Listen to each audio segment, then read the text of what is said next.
Boa noite, meus irmãos. Boa noite, professor. É um grande prazer para nós podermos reiniciar mais uma aula. Hoje, se Deus abençoar e dar certo, será a última aula do curso, a 23ª aula das que está gravada na NET, 27ª aqui da Vila Nova. Eu gostaria de convidá-los para a palavra de oração. Eglis, você pode vir dirigir a oração, por favor?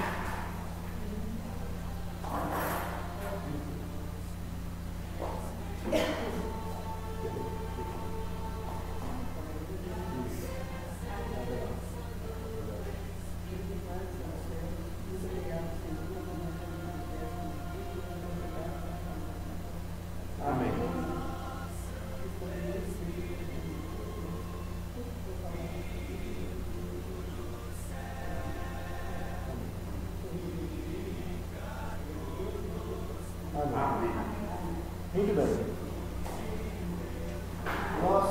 Na aula passada, ficou uma pontinha para concluirmos, foi justamente a avaliação de Isaías, capítulo 65, do verso 17 ao 25.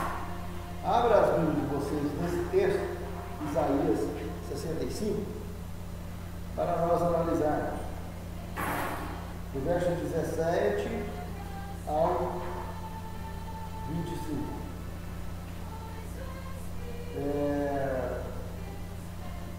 Conforme nós vimos em Isaías 11:8, nós já matamos de cara uma prova cabal, né?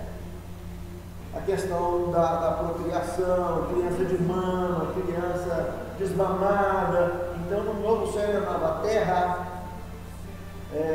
quebra por completo a mitologia de que não vai ter procriação no novo céu e na nova terra. É um assunto que está totalmente fora de cogitação bíblica. Puro mito o que foi ensinado, o que é ensinado, contrário a isso. No verso 17, então, já começa apresentando aspectos astronômicos e geográficos. De cara, o que está dizendo aí na sua Bíblia, irmão? Pois eis que eu crio novos céus e nova terra, e não haverá lembrança das coisas passadas. De que lembra isso? Criação. Não. Tem um cara que falou um negócio idêntico a isso. Na realidade, ele não estava revelando nada, ele estava citando o que o profeta Isaías, João do Apocalipse. O cabelo a gente não viu, não serve na terra. Esse que é a primeira coisa. Então, citando Isaías e não revelando. E a maioria das pessoas pensa que João está revelando uma coisa nova.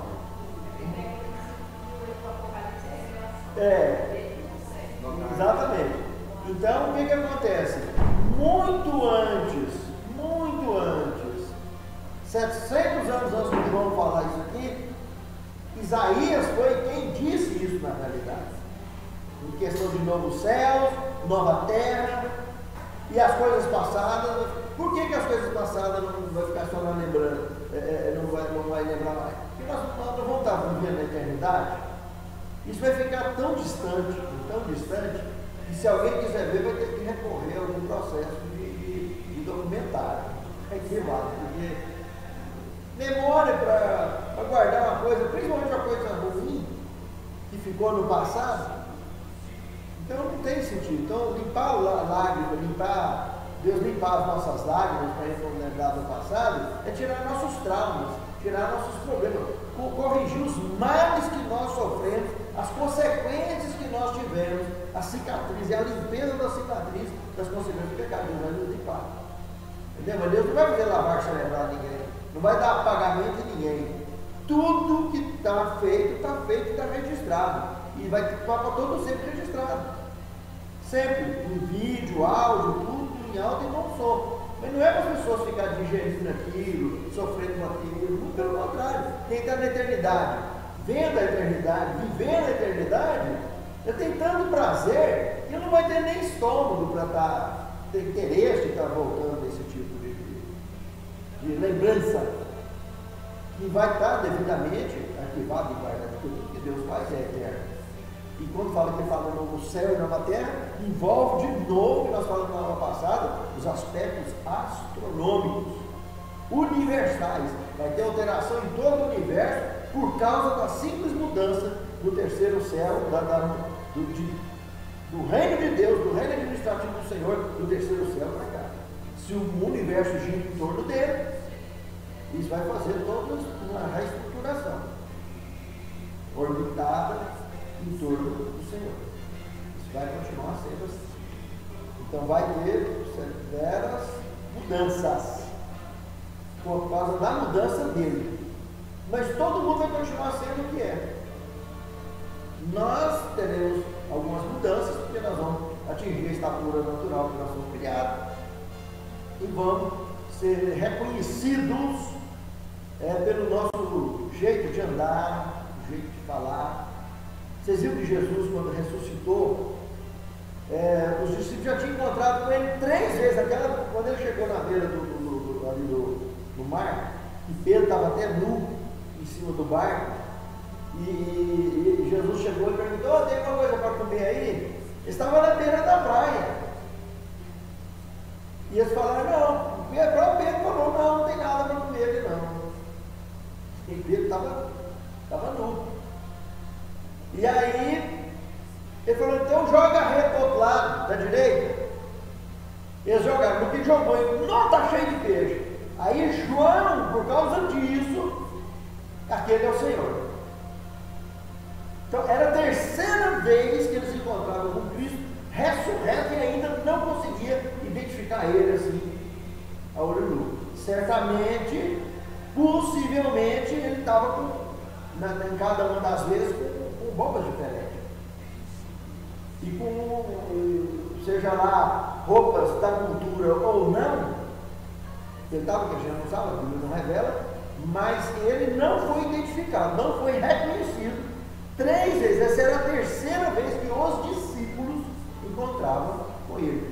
E nessa vez no barco, tinha 7 discípulos ali: Pedro, Tiago, João, Natanael e Tomé, e mais outros 2 que a Bíblia não revela o nome deles. Então eram 7 ali, a maior parte. A nata, vamos dizer assim, estava ali. E eles nenhum reconheceram. João foi o único que reconheceu a partir do momento que eles jogaram a rede e pegou. E no que pegou e lotou, aí sim.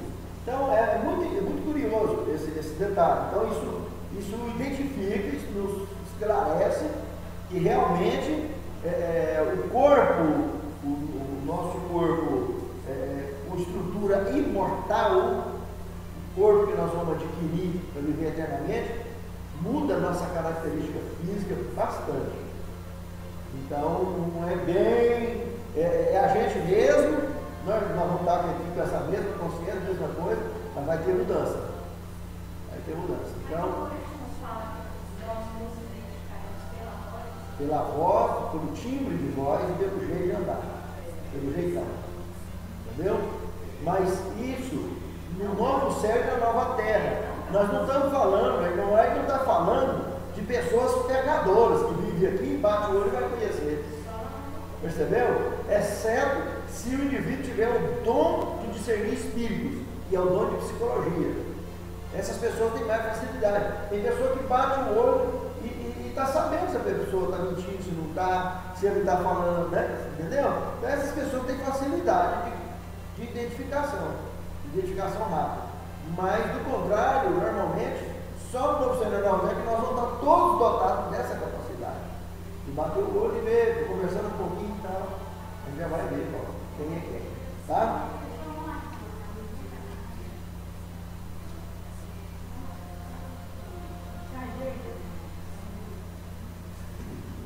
Muito bem.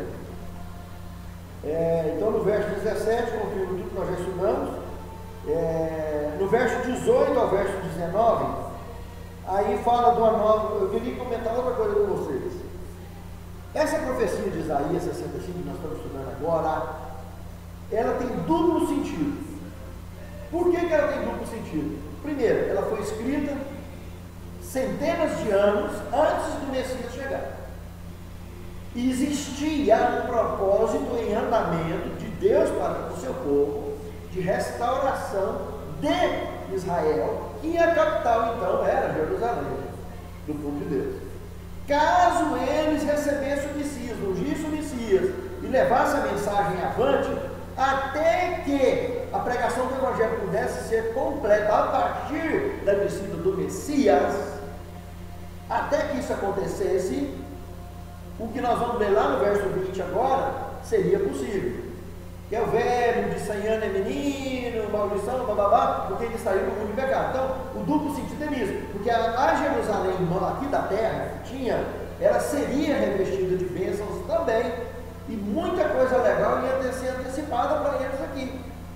E todo mundo que se agregasse ao sistema de pregação de Jerusalém terrestre, estaria se preparando para Jerusalém celeste. Então vocês observam essa bifurcação, esse duplo sentido que existe dentro do perfil dessa escatologia, dessa profecia, porque está tratando da Jerusalém terrestre, caso, porque toda a profecia, nós estudamos no curso, ela é condicional. Toda. Lembra de Nínive? Em 40 dias em Nínive será e foi destruída naqueles dias. Não foi. Então, ela é condicional, porque ela está voltada para condições. Que o objetivo da profecia e da escatologia, do aviso em si, é preparar o povo, é a misericórdia de Deus preparando o povo para a salvação. Eles precisam ficar bem estabelecidos. Então a gente vai ler agora, lê aí do verso 18 e o verso 19. E vocês vão lembrar de Apocalipse 21, verso 4. O que está escrito aí? Qualquer um? Mas vós correreis e exultareis eternamente com que eu fiz, porque eles têm que para Jerusalém alegria e para o seu povo regozijo. E exultarei por causa de Jerusalém, e me alegrarei do meu povo, que nunca mais sofrerá nela, nem voz de choro, nem de clamor. João também falou, né? João citou isso aí também, Apocalipse 21, verso 4. Tá aqui, ó, verso 4. Entendeu? Então, isso aí, João, lá no Apocalipse, João não está revelando nada nesse assunto. Ele está apenas citando o contexto de Isaías. Só que João está usando isso aí para aplicar em Jerusalém celestial. Porque a terrestre, João, já sabia que ia cair por terra. Percebeu o duplo sentido de Isaías? O verso 20, então, é onde mostra exclusivamente o contexto da Jerusalém terrestre. Olha o que diz aí. Não haverá mais na criança para viver todos os dias, nem velho que não cumpra o seu. O que morrer aos 100 anos é morrer ainda jovem. E quem pecar, só aos 100 anos será um condicionado. Entendeu? Esse contexto estava voltado para Jerusalém da terra. Jerusalém terrestre, se eles aceitassem o Messias. Mas como não aceitou, só aplica o contexto agora do resto da profecia, que está tudo voltado para celeste. Tá? Do verso 21 ao 22, sem comércio, sem aluguel. Percebeu aí? Ninguém vai construir e ninguém vai comercializar nada. Aqui nesse planeta, na Jerusalém celestial, todo mundo vai viver num sistema verdadeiramente igualitário, comunitário. Ninguém vai fazer nada para ninguém, vai fazer para si mesmo e para o conjunto coletivo, de forma coletiva. Aqui isso será uma realidade. Tá?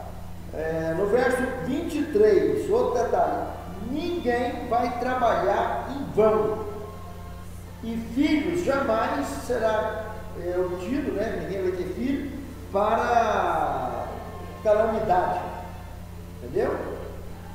Mas estarão para sempre com seus filhos, com seus pais. Não é o que está escrito aí? Então aí está bem claro que, como vai estar na Jerusalém eterna, não vai ter calamidade, realmente.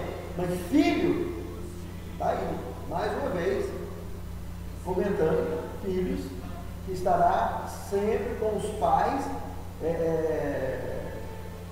daquele vínculo bonito de família. O Deus estabeleceu para continuar, vínculo de família. Só que estão vivendo eternamente, estão formando famílias, família, família, e está lá, quem é o patriarca principal? Deus. Contato direto. Tá bom? Muito bem. Só fazendo agora uma rápida revisão. Hoje a aula, então, é a 27ª da Vila Nova e 23ª da aula postada já na internet, do curso de Escatologia.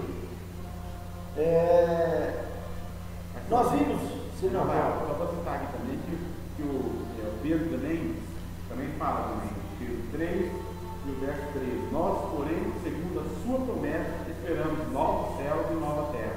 Isso vai dar a mesma coisa. Exatamente, está correlacionado com o assunto de Isaías. Pedro, nós esperamos, aguardando, porque já foi profetizado, ele já era estudioso disso aí, e estava sendo uma Bíblia lida e relida pelo mundo ao seu redor, nos seus dias, ele também. Muito bem, só relembrando então, rapidamente, o milênio. Nós vimos que o primeiro dia é o dia da ira de Deus. E naquele dia, nós iremos todos sermos recolhidos ao final dele, depois das pragas, e todos os que morreram vão ressuscitar e vai para o céu, com Cristo. Os vivos serão transformados em piscar e fechar de olhos e vai logo atrás, no ponto posterior dos ares. As trombetas famosas serão tocadas no convite universal, e o mesmo Senhor descerá do céu com alarido e com voz de ar, porque arcanjo só tem. É só relacionar, juntar as peças, a gente consegue entender. Arcanjo Miguel. Então, mas o mesmo Senhor, ele usa a expressão mesmo, ele está falando de Jesus, que na realidade, de Cristo, né? Filho de Deus, que é o mesmo Arcanjo Miguel. Então, o mesmo Senhor descerá do céu com alarido, que é o alarido, né? A trombeta, e ele vai dar o toque dele pessoalmente, aquele toque do chamado, nós já estudamos sobre as trombetas aqui, e com voz de arcanjo, ou seja, do Filho do Altíssimo. E os mortos que morreram em Cristo ressuscitarão primeiro. Então, de maneira nenhuma nós precederemos os que dormem, porque enquanto o Senhor dos Ares, nós vamos logo atrás, enquanto o Senhor dos Ares. Primeira Tessalonicenses, capítulo 4, versos 16 a 18. E aí, o diabo, durante o milênio, reconstrói o planeta, e no final do milênio, Deus ressuscita os ímpios, mas Cristo não vai ser visto, Deus não vai ser visto por ninguém, e a operação do erro conclui a sua fase. Então, aquele pouco de tempo de Apocalipse 21, verso 3. Que a gente tem uma ideia de como esses 3 anos e meio aconteceu em uma longa extensão da escatologia e da profecia bíblica. Possivelmente esses 3 anos e meio sejam esse pouco de tempo também lá no final do milênio. Após o milênio, 3 anos e meio, então é o tempo da operação do erro fechar o que precisa fechar. E quando a cidade santa estiver descendo de mudança para cá, o diabo estará simplesmente, já terá regimentado, mostrado para o mundo caído que ele é o bam, ele vai provar que ele é o bonzinho, e aquele Jesus que ele filmou lá no começo, gastou 1 hora para destruir o planeta inteiro, depois de ter jogado 7 pragas num dia só, em uma só hora ele destruiu o planeta, e ele gastou 1000 anos para reconstruir. E agora a cidade santa vai descer lá naquele Monte das Oliveiras, que eu já sei que lá é o lugar de Deus, que aqui começou a história desse mundo, lá que é o Armagedon. Então, no norte de Israel. Então, é ali que ela vai descer, porque o Monte das Oliveiras a partir dele, metade vai em direção à Turquia, ao norte, né? A outra metade em direção à Arábia Saudita, ao sul, a cidade santa vai descer, o fenômeno de Vale vai descer ali. E lá tem 2 coisas que resolvem o problema nosso para sempre. As 2 árvores da vida, um do lado, outro do outro, e ele vai provar que ele está vivo até hoje, porque ele comeu dela por anos e anos e anos. E as descendências deles tudo já morreram. Mas aqueles antigão que desceu do céu, os que não enfrentou cara a cara a Deus para estar exterminado, e ele mesmo foi um espertão que não entrou nessa, né? Ele põe o soldadinho dele para ir. Por isso que ele está vivo até hoje. E ele mesmo não peitou cara a cara.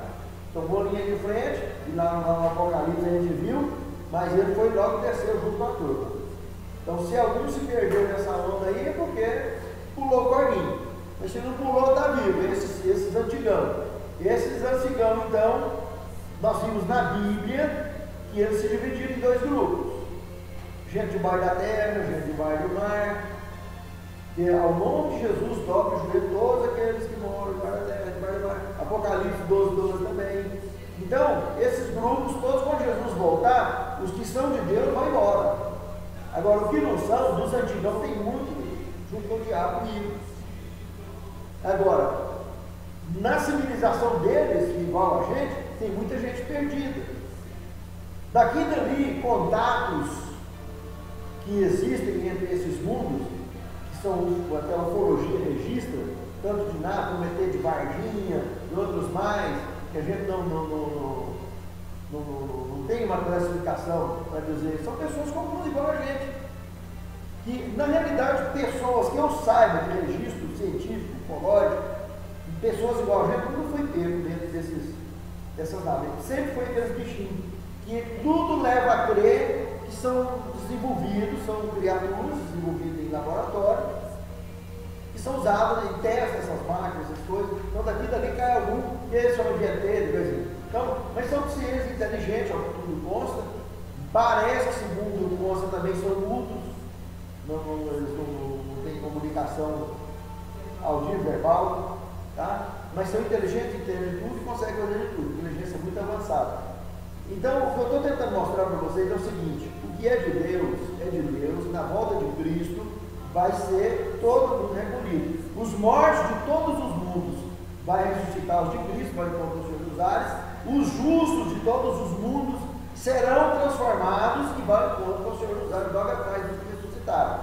Passa 1000 anos no céu, a operação do erro acontece, os ímpios de todos os mundos, de cima da terra, de baixo da terra, de lá de dentro do mar, todos estarão juntos, e por isso que a Bíblia apresenta que estarão como areia do mar. Alguém comentou uma ocasião, se fosse contar uma mãozada de areia, gastaria aproximadamente 60 anos para comprar uma mãozada de areia. Só para fazer uma ilustração forte com relação ao volume de pessoas que estaria aguardando a chegada. Agora, o diabo vai apresentar, como eu disse, dois fatores, duas árvores da vida, que ele vai provar que essa geração que comeu dela durante tanto tempo está viva até hoje, lá tem duas. E ele vai mostrar vídeo disso, foto disso, e ele tem como fazer isso. E ele vai mostrar um outro principal, o rio da vida, que nasce no trono de Deus. O trono que ele quer assumir. O trono que ele disse que ia levar além das alturas, além das nuvens. E ele vai mostrar o trono da água da vida. De raciocínio que eu disse, que o mar se não vai existir mais, esse rio que desce, tudo nos leva, aqui na terra, quando esse rio entrava no Éden e distribuía em 4 braços, o veio principal era o Pison. E justamente o Pison é o único dos 4 que não existe, que é o braço principal, e dele sai os outros. Aí ele continua então, uma veia principal, um rio, mas passou no meio da Arábia Saudita, terra de Avilá, arenoso. O da direita, Gion, o Nilo, terra de Cuxi, Cuxi quer dizer preto. Lá é formado pelos descendentes de Cão. E o Tigre, o Eufrates e o Tigre, está aí até hoje, com os mesmos nomes. Com os mesmos nomes, não mudou absolutamente nada. Então, quando o Pison descer lá de cima de novo, e esse era o maior, porque Pison quer dizer grande difusão de água.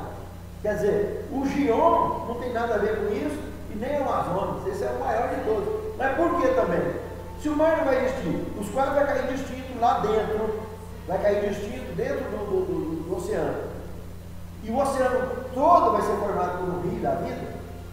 Ainda que aconteça alterações que eu acredito severamente, que vai haver alterações do volume de água, do tamanho do oceano, vai haver com certeza, porque afinal de contas, o tipo de movimentação que tem no terceiro céu com os mundos não caídos, que é 99% do universo, é muito grande. Essa estrutura tem que ser ajustada para cá. E com certeza, como Deus é criador e vai recriar esse mundo, toda uma estrutura de adaptação para esse planeta vai ser feita. Porque aqui é como uma central elétrica que funciona 24 horas por dia. Por isso que aqui não vai ter mais noite. Mas não se esqueçam de um detalhe: descanso. Já está lá no Gênesis, quando Deus criou para a eternidade. O sábado vai continuar sendo um dia de descanso. E se o sábado é descanso, em todo o sentido da palavra, não é porque a gente está cansado, é um dia para sempre estar confraternizando com o Criador, deixando obras cotidianas e estar confraternizando com Ele, as famílias, numa eternidade salutar. Então, se tem descanso lá nesse sentido, nós continuaremos a ter. Olha o urso, por exemplo. O urso, a forma de descanso do urso, ele liberta, ele para, fica aquele tempão, enquanto toda a natureza continua normal, com frio, com chuva, com sol. O urso dá o tempo dele hibernar. Então, a Bíblia não tem revelação antes do pecado, nessa Bíblia que nós temos na mão, com os livros que nós temos em mão, para poder afirmar, vai dormir de noite, não vai dormir, então nós não temos. Agora, eu só sei de uma coisa, que nós vamos ter descanso. Se tem um descanso sabático, não que a gente está cansado, não é porque ele está cansado.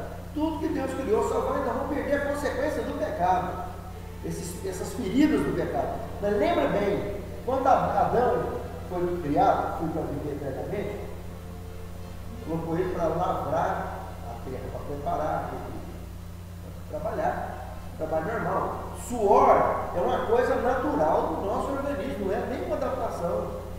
Nós vamos continuar sendo o que somos, só que sem consequências do pecado. Pessoas perfeitas, sem cicatriz, sem dor, que tem domínio pleno. Mas nós vamos ter lida de mão, normal.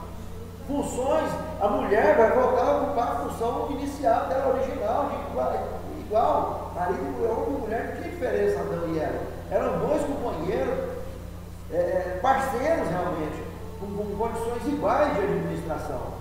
O pecado é que trouxe as mazelas da história da humanidade, que hoje nós vivemos as consequências. Ok? Alguma pergunta? O mar de cristal, como é que vai ser? Não, peraí, mar de cristal não tem nada.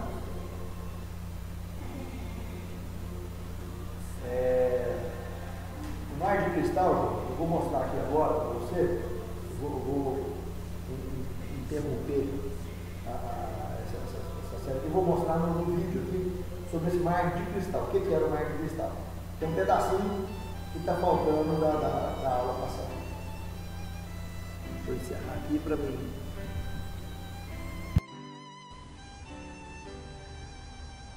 Aqui na matéria de ufologia bíblica, terei condição de responder melhor para você, meu irmão João, essa questão do mar de vidro.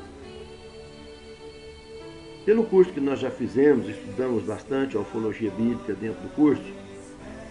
Aqui eu vou apresentar algumas ilustrações, que isso aqui serve para ilustrar também que no novo céu e na nova terra, cada um vai ter seu próprio sistema de transporte, além de pessoalmente poder se teletransportar para qualquer lugar que quiser, para qualquer lado.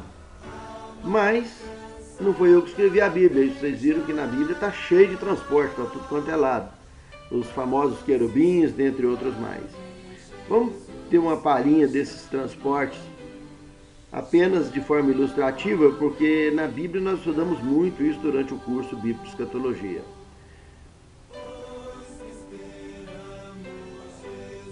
Aqui nós temos, por exemplo, aquelas visões lá de Ezequiel, no capítulo 1, no capítulo 8, capítulo 10. Isso aqui foi o que Ezequiel viu. E observem que o profeta está aqui, ó, pequenininho, da altura da roda do querubim.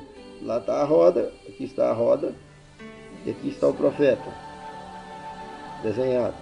E aí estão as caricaturas nos cantos, de cada lado da nave. Aqui a caricatura de leão, do outro lado a caricatura de querubim, no caso da de Ezequiel 10.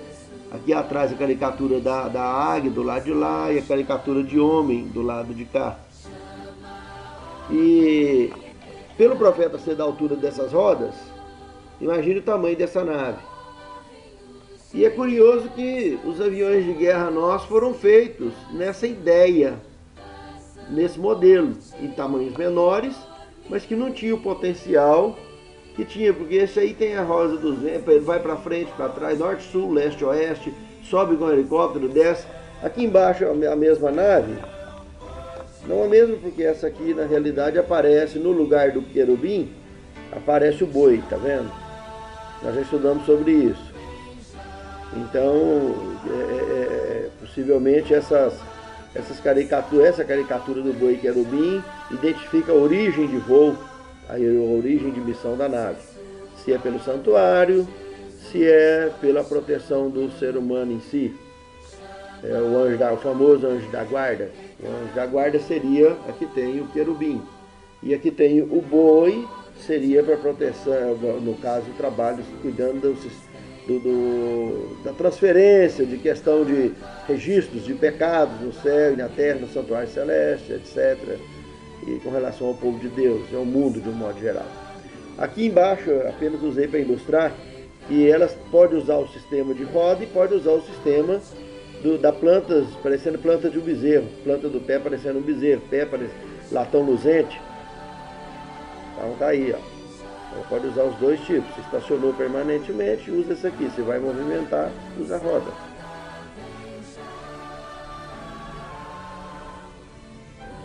Aqui, irmão João, estaria o mar de vidro. Uma plataforma sólida que deve acionar alguma coisa lá dentro da máquina e ela estaciona. Esse trono que o Ezequiel viu, piramidal, circundada por um arco-íris, a portinha lá em cima, com um semelhante ao Filho do Homem. É muito curioso esse relato na palavra de Deus, porque na década de 80, eu não ouvi ninguém falar, não. Eu assisti um programa de rádio que um piloto relatava ali no Paraná, a conversa do piloto com a torre. Ei, vocês não estão vendo aí um OVNI? Aqui, eu tô aqui próximo do aeroporto, próximo da pista. Não tem registro nenhum no radar aqui não. Eu estou vendo uma pirâmide voadora. Vou chegar mais perto para ver. E a torre adverte, não chega perto não. E quando é fé, essa pirâmide saiu na velocidade da luz, desapareceu, deixando só um rastro de luz na frente. E a Bíblia já apresenta que existia esse sistema de transporte, do qual, nós vamos ver aqui mais à frente,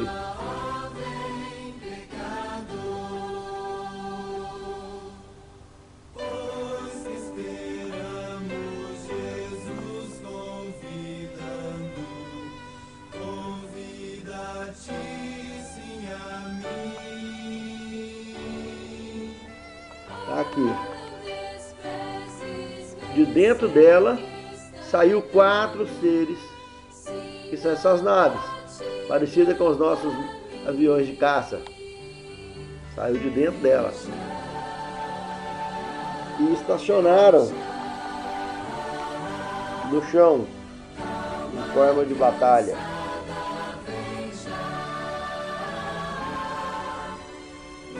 Depois alinharam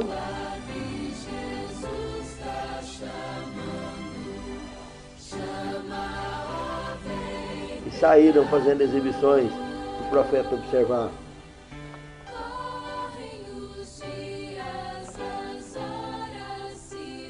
Lá em cima um semelhante ao Filho do Homem e o arco-íris em volta.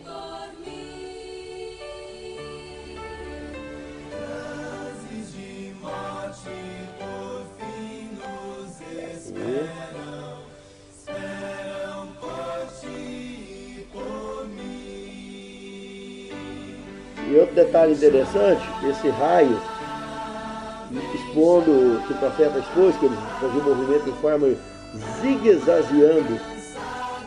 Esse movimento angular, na velocidade da luz, na nossa física, qualquer massa, qualquer corpo que esteja dentro de um transporte que estivesse movendo a velocidade da luz, como aí a Bíblia apresenta, em forma de raio, se desintegraria. Possivelmente seja esse o motivo que os governos não gostam de exposição sobre esse assunto, porque eles não têm explicação científica. O que eles fazem, estão aí, todos os registros. Muito curioso isso, né? O sistema de transporte também tem o mesmo sistema de trem de pouso também. Isso aqui foi uma foto tirada por um caça, fazendo embaixo a pista. Lá a pista de voo, lá embaixo. O caça estacionou correndo e está lá, o charutão lá em cima. Isso aí é um sistema de transporte, aquele que caiu em Varginha.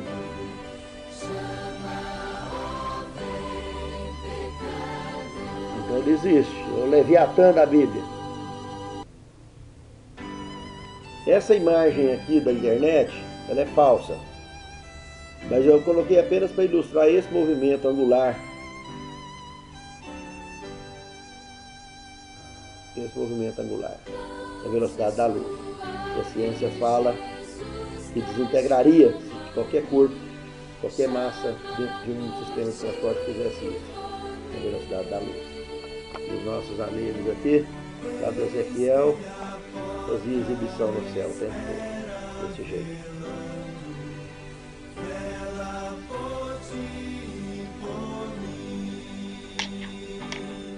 Essa imagem foi colocada no Congresso Mundial de Ufologia, agora não vou mostrar outras parceiras dessa, com a frota de OVNIs no céu. Essa aqui foi fotografada no céu, no céu do Texas, em 2005. Foi colocada no Congresso de Ufologia de 2007. Eu vou mostrar outras companheiras dessa foto aqui um pouquinho. Aqui está a nuvem do Gênesis. Regava, também era outro sistema de transporte. Essa é o que regava, que colocava água sobre a face da terra. A nuvem. Adão coordenava ela no começo.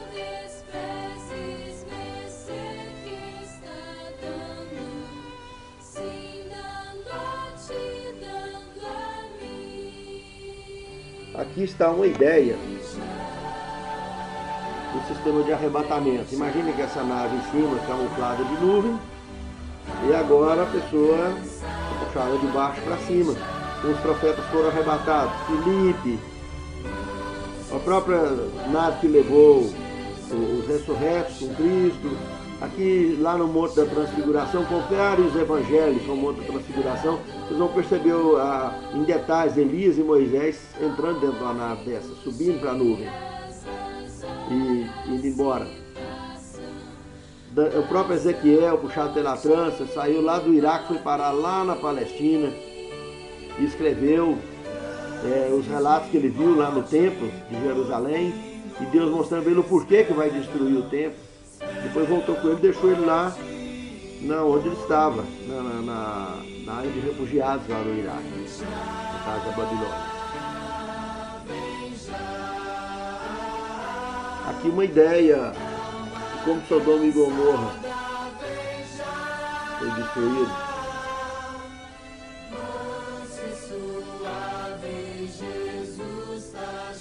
Aqui ninguém podia olhar para trás. Um raio muito potente mandou a cidade no chão e ficou hoje debaixo, submersa no mar. Aqui o caso Roosevelt, em julho de 1947. Aqui uma foto autêntica. Aqui uma imagem do trem que trouxe para a área 51 essa nave. Aqui ela destruída lá dentro da área 51. E aqui o jornal da época.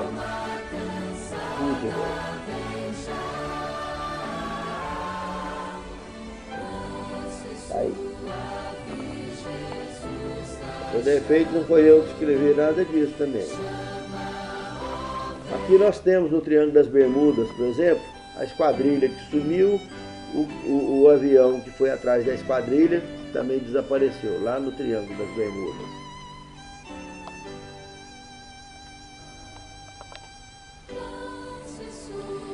Aqui nós temos os dois navios Ciclopes. Em 1918, no dia 4 de março, Ciclopes cargueiro, 500 pés, com 150 metros. O navio transportava 19 mil toneladas de alimentos para a Marinha Americana. Subiu com 309 pessoas que estavam a bordo. Tá aí. Está lá na Flórida esse navio. Era horário de refeição, o navio sumiu, depois apareceu a deriva e a comida no mesmo lugarzinho, os pratos, talheres, só que nenhum militar foi encontrado. 309 militares. E esse outro aqui, em 1963, 2 de fevereiro, cargueiro de 425 pés, 142 metros. Desapareceu com tripulação completa também. Eram também mais de 300 pessoas. Também está lá na Flórida. Mais de 100 aviões e navios desaparecidos misteriosamente. Mais de 1000 pessoas sumidas sem deixar o menor errado.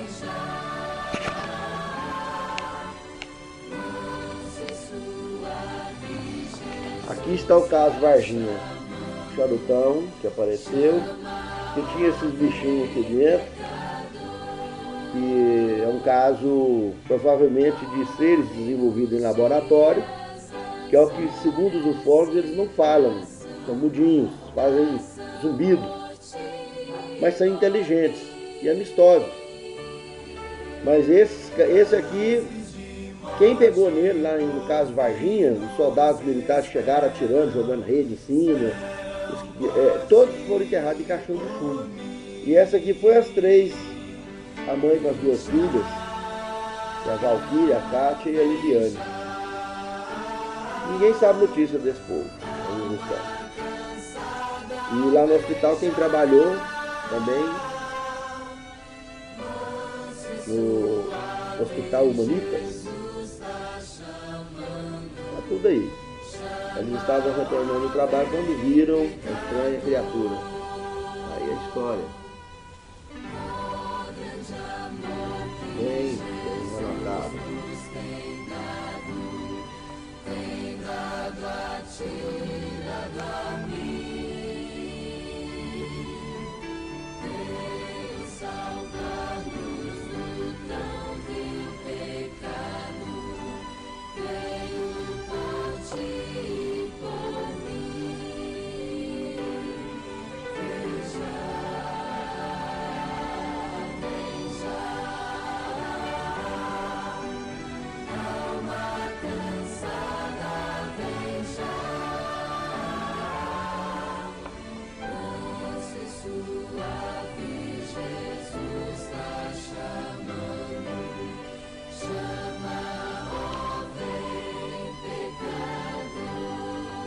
Aqui as fotos que eu disse, companheiras daquela outra, do Congresso Mundial de Ufologia.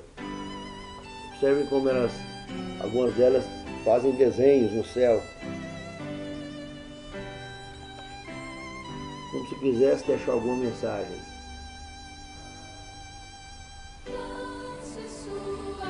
Esses seres, com certeza, são seres que vivem também no pecado e moram aí debaixo do mar, debaixo da terra, ou na nossa galáxia aqui próxima, em volta do nosso Sol mesmo, esses planetas que estão por aí. Quem sabe a gente não consegue não conseguimos ainda visitar esses planetas, mas é um fato real que eles estão em algum lugar. E lembrando que o mar tem 70% do espaço do planeta. Tem muito espaço para eles morarem. Debaixo da terra também. E o último slide que eu queria mostrar é esse aqui, o caso de Riolândia, lá em fevereiro de 2008. Olha aqui, o canavial. O que aconteceu? Olha o espaço proporcional, o tamanho dessa nave.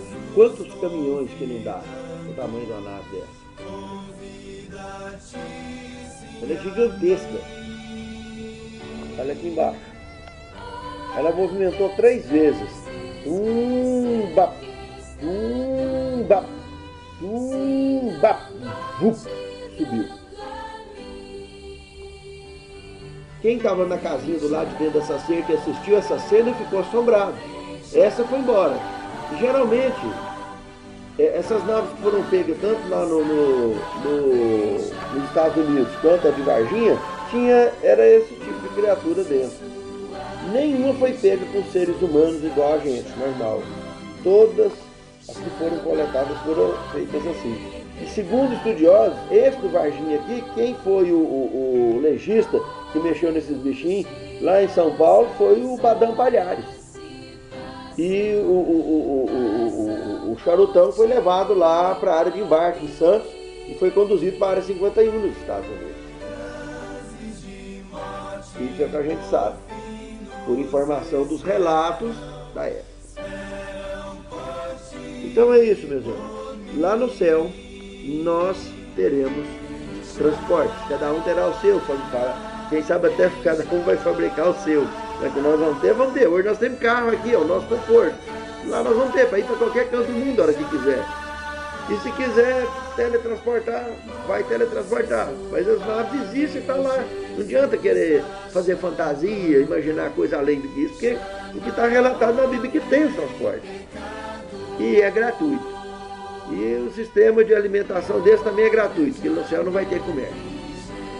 Na eternidade não vai ter comércio. É isso aí.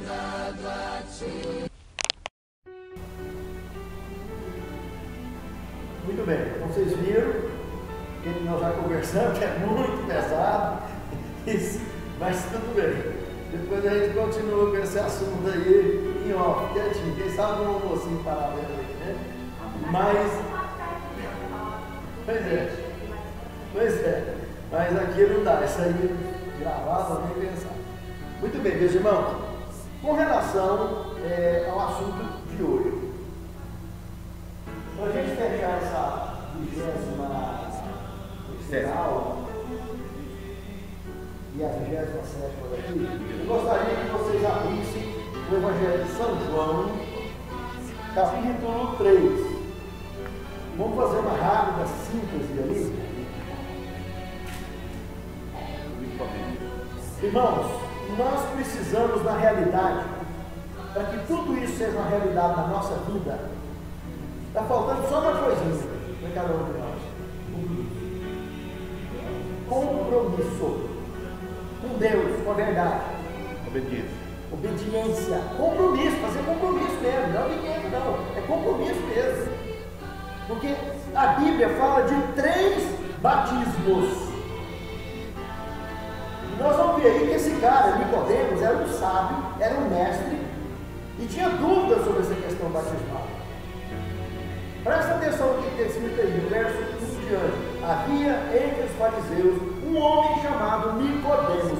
Esse foi ter de noite com Jesus e disse-lhe: Rabi, bem que sabemos que és mestre vindo de Deus, porque ninguém pode fazer esses sinais que tu fazes se Deus não for com ele. Então ele tinha convicção de que Jesus era vindo de Deus, mas ele não tinha certeza se era filho de Deus. Porque ele sabia que era um profeta muito poderoso, ele tinha certeza. Ele estava afirmando isso.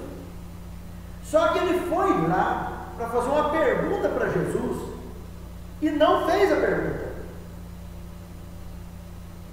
E ele ficou extremamente chocado quando Jesus respondeu o que ele foi perguntar sem ele ter perguntado. Esse é o maior choque, é o maior impacto da mensagem. Porque esse cara, sendo mestre, sendo um sábio, ele ficou mudo. Ele perdeu o chão quando ele assistiu ao vivo e a cores no cenário desse. Ele nunca esperava, ele foi surpreendido de uma maneira que ele não esperava. Se ele achou que Jesus era poderoso em está pondo a mão nas pessoas, e está curando e tudo, ele não tinha ideia que Jesus poderia estar arrancando de dentro dele, de forma tão evidente, o que ele estava pensando, o que ele ia perguntar. Ele queria saber do reino de Deus. Ele queria perguntar sobre o batismo de João, porque João estava lá pregando no Jordão, e a Bíblia relata que os fariseus estavam ali em volta, e ele falava, raça que vive, porque eles ensinou vocês tão mal. E a gente estava junto com aquela turminha ali, e que a consciência pensava, puxa vida, eu com tanto conhecimento que eu tenho e tal, e sou zeloso da religião dos meus pais, etc. Será que eu tenho que entrar nessa onda aí de batizar o Rio Jordão? Ele estava com essa questão, ele estava intrigado, ele estava bolado com esse negócio. E ele foi lá para esclarecer, e foi de noite. Eu não queria que ninguém ouvisse esse diálogo, porque o tema é altamente polêmico, frente ao mundo farisaico, judaico, a questão do batismo na elite, que era só a pobreza que estava mergulhando ali até então, o povão do modo geral, mas a elite estava bem seletiva no cantinho, e de forma tão seleta quanto Nicodemos vai lá e Jesus, de cara, falou, na verdade te digo, que aquele que não nascer de novo não pode entrar no reino de Deus. Nicodemos ficou tão chocado que ele virou e falou, Senhor, ele fez uma pergunta para Cristo, que nem menino de 3 anos tem coragem de fazer isso, tão imbecil que é. Ele está no chão que ele perdeu. Porventura pode um homem nascer de novo sendo velho, ele pode voltar para o ventre da sua mãe e nascer de novo? Vocês viram o choque, o estado infantil que o Nicodemos ficou. Um homem sábio fez uma pergunta dessa. Gente, nós não estamos falando de uma pessoa comum aqui não. Nós estamos falando de um mestre. Nós estamos falando de uma pessoa de QI elevadíssimo. Mas uma pessoa que é um pecador e perdeu o chão, porque o senso de domínio cultural dele acabou, caiu as rédeas no chão. Ele perdeu o controle, perdeu a direção. É como você está dirigindo o seu carro, de repente você faz um movimento, você pisa no freio, o volante sai da sua mão, seu carro vai a 120 por hora. E agora, o que você vai fazer? Tenta imaginar uma situação dessa. Se você pisar no freio, ele vai puxar para um lado ou para o outro. Se tiver a curva, já era. E foi assim que Nicodemos se sentiu. E fez essa pergunta. O único recurso dele foi pedir socorro. E ele fez isso. Aí Jesus faz a segunda resposta e aperta mais ainda. Em verdade te digo, que aquele que não nascer da água e do Espírito não pode nem o quê? Entrar no reino de Deus. Não, ele fala, não pode ver. Ele fala ver agora ou fala no primeiro? No segundo, não é isso? Não pode nem ver. Imagina entrar. Então presta atenção no que eu vou falar aqui agora. Quando ele fala batismo na água e no Espírito, olha o que ele fala, não te admirei, eu te havia dito que o que nascia da água é água, nascia do Espírito é Espírito. E ele foi na doutrina do vento, aquele que é nascido do Espírito, como vento, o vento sopra, você ouve a sua voz, mas não sabe nem de onde que ele vem, nem para onde. Assim é todo aquele que é nascido do Espírito. Ele está mostrando isso aí, o poder da intuição, que o nascido verdadeiramente, em Espírito e verdade, como ele falou no Evangelho de São João 4:23, no próximo capítulo, ele falou que a hora vem e agora é que os verdadeiros adoradores adorarão o Pai Espírito e verdade. Esse cara que o Pai procura, esse tipo de pessoa, esse indivíduo que recebe os 3 batismos que a Bíblia fala, que é o Espírito com E maiúsculo. Vê quando eu falei que é nascido do Espírito, é maiúsculo, é Espírito com E minúsculo. Não é o que está escrito aí? O que é nascido da carne é carne. Então, a pessoa verdadeiramente nascida do Espírito, o que é nascido do Espírito? O que ele fala? Espírito Santo. Espírito, quem é nascido do Espírito com E maiúsculo. É Espírito com E minúsculo. É Espírito. Ou seja, é uma lanterna perto do holofote. Eu me torno uma lanterna desse holofote para projetar a luz no mundo. Vós sois a luz do mundo. É isso aqui, ó. E o que é nascido da carne é carne. Quer dizer, se você nasceu do Espírito, você adora Deus em Espírito e verdade. E as coisas da carne passam a ser sobrepujadas pelo Espírito. Você domina suas inclinações carnais. Não é que você domina, o Espírito domina. Você se entregou o leme da sua vida, não, porque você não tem condição de dominar. Percebeu a diferença? Então, isso é compromisso. Agora, ele falou bem claro: a água, que é o batismo, que mostra que nós mudamos de exército. Presta atenção. Se eu batizo, eu mostro para o mundo que eu mudei de exército. Amanhã, eu deixei o exército, eu apostatei, eu defraudei o nome de Deus, o nome da igreja, com a minha conduta, com as minhas escolhas, de forma pública. Eu deixei esse exército. Então eu tenho que voltar para o exército. E a única forma de voltar para o exército é através da água. Prestou atenção? Se eu choquei publicamente o nome de Deus. Então houve apostasia aberta, separação aberta. Mesmo que eu estou dentro da igreja. Contudo, eu publicamente, eu defraudei o nome de Deus, eu não preciso de passar pela água, porque a água, nesse caso, mostra para o universo inteiro que eu mudei, que eu estou no exército, eu continuo no exército. Rebatismo e batismo é a mesma coisa. Eu tenho que viver o meu batismo. Agora, se eu estou dentro da igreja e batizado, eu tenho que viver meu batismo. Agora, o batismo do Espírito é a conversão, é mostrar que nós mudamos, é mandar no caminho.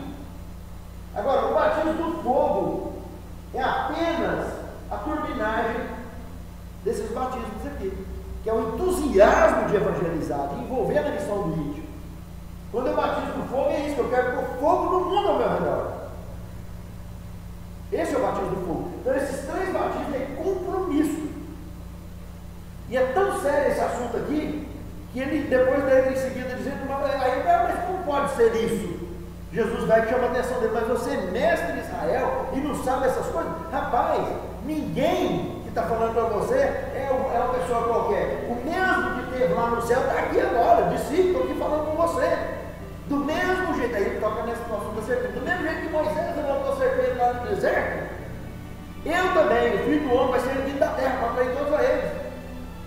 Aí deixou no trem e ficou doido.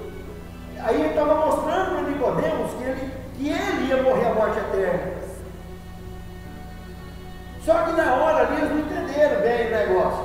Paulo entendeu, depois ele entendeu. Porque João no Apocalipse, capítulo 1, versículo, falou ele é o primogênito dos mortos. Então a morte e a ressurreição dele mostra que ele sempre pagou, mas ele morreu a morte eterna. Porque se biblicamente a única morte que existe é a eterna, a outra não é morte, é sono da morte, por mais que desmanche, vai voltar um dia ou para a ressurreição eterna ou para a morte eterna. Então, morte não tem uma para Deus, e é eterna. E foi Jesus, ele é o único ser do universo que morreu. Qualquer outro ser que já morreu entrou no sono da morte em qualquer parte do universo. Qualquer pecador de qualquer parte do universo que já morreu, ele vive o sono da morte, vai ser ressuscitado aqui. Ou o sonho da ressurreição, né? O sonno da morte eterna ou o sonho da ressurreição para a vida eterna? O sono da ressurreição. Hoje, todos que já morreram, todo pecador que já morreu em qualquer parte do universo que tenha pecado e pecou, nós sabemos biblicamente que todos foram lançados na terra e seus anjos foram lançados por ele. Em tese, está tudo aqui.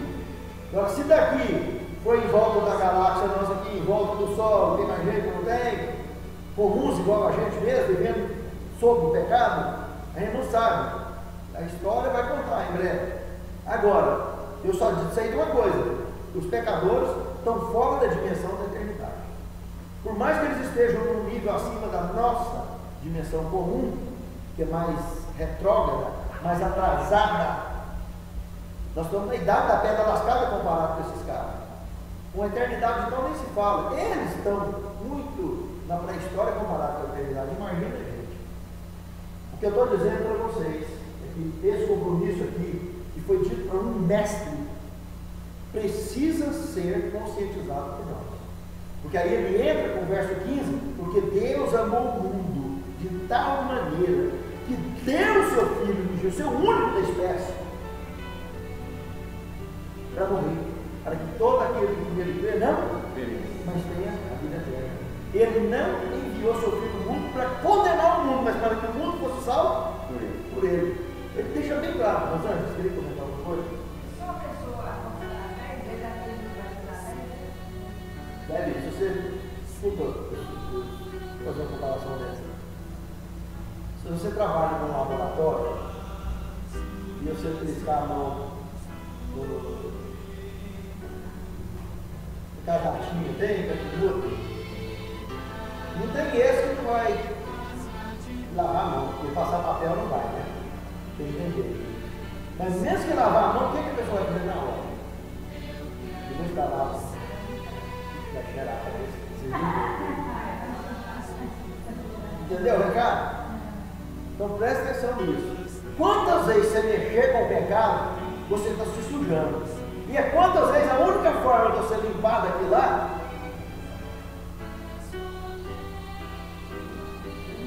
então, vocês perceberam quantas vezes mexer com o pecado é quantas vezes vocês terão que se limpar. Entendeu? Pecado é isso. Sujou, lavou. E a única forma de lavar é água. Se a sujeira sua, ninguém está sabendo, é só você resolve com Deus e vive seu batismo na igreja e acabou.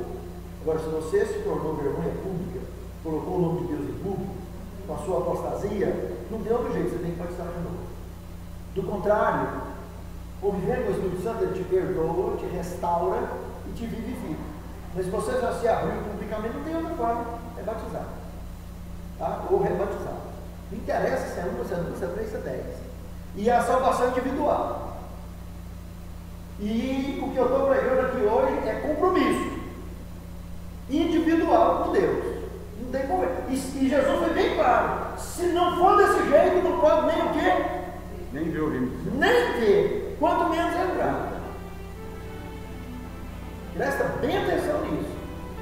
E aí, para finalizar, os últimos versos do capítulo 3, onde ele fala, olha, você sabe qual é o problema de Nicodemos da humanidade? É porque as pessoas que estão no pecado, eles não querem vir para a luz, para suas obras não serem reprovadas, porque não é feito em Deus. Para trazer problema, né? Ele tem que se expor de forma pública.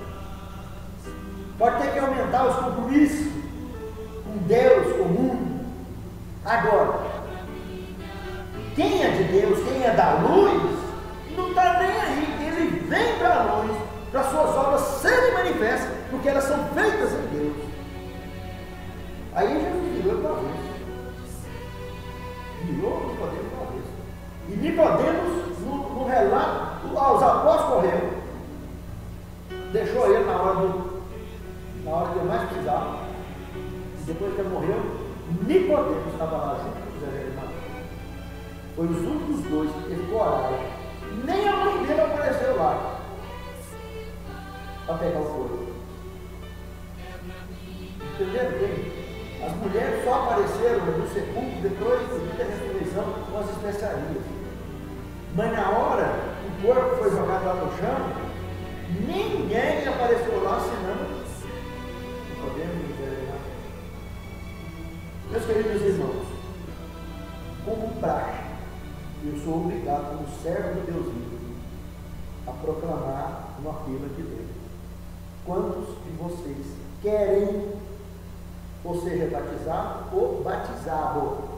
Eu não conheço a vida de vocês, não é a decisão de vocês. O que vocês disserem, eu vou marcar com vocês. A hora que vocês marcarem durante a semana, eu vou na casa de vocês e vou preencher a ficha batismal dos que querem. Alguém quer se batizar ou rebatizar? Vocês estão aqui?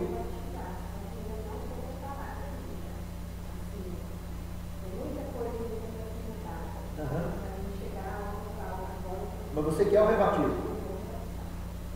Mas aí eu preciso de sentar com você para me conversar e te orientar dentro dos problemas que você tem, para que a gente possa resolver isso da maneira mais centrada possível. Eu tenho uma experiência muito grande nessa área e posso te ajudar. Tá? E é isso que eu quero fazer. Depois da aula a gente marca então e vamos providenciar uma forma de a gente resolver isso aí.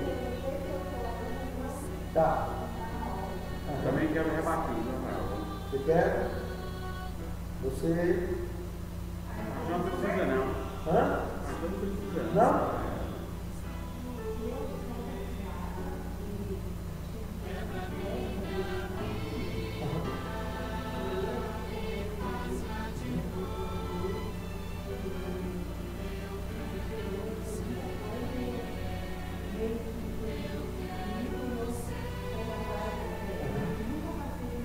Os problemas podem ficar tranquilos. O dia que eu marcar, vocês vão encontrar. Eu acho que eu fiz um pecado mas também não dei uma pecado. Tá certo. Então vamos marcar um dia, então eu vou, quando a gente terminar a aula aqui, eu vou marcar, eu vou na casa de vocês, pra gente passar a regra disso aí, tá? Já me dá o endereço, nós vamos lá, depois eu vou na sua casa também, João, e sentar junto com a sua esposa também, e a gente resolver essa parada, tá? Que Deus nos abençoe, que Deus nos guarde, vamos ficar de pé e encerrar o coração. E foi um enorme prazer ter passado essas 23 aulas, 27 aulas aqui com vocês, aqui na Zona Norte, tá bom? Vamos começar o curso de novo. Vamos fazer um planejamento na igreja, né? E fazer os alunos para prosseguir com o curso. Querido Senhor, nosso Deus, nós te somos gratos pelo teu amor, a tua misericórdia e a tua sabedoria com que tu tens tratado conosco e nos preparado para o teu reino. Amém. Senhor Deus, toma-nos em tuas mãos para que nossas escolhas de hoje em diante, com essa experiência que adquirimos durante esse curso bíblico de escatologia, possa nos dar condições de andarmos com firmeza nos teus caminhos, não só ouvindo e praticando a tua palavra, mas envolvendo-nos com a pregação da tua palavra com o mundo ao nosso redor. Amém. Santifica-nos em tua palavra, porque a tua palavra é a verdade. É o que te pedimos e te agradecemos, em nome e por amor de Deus.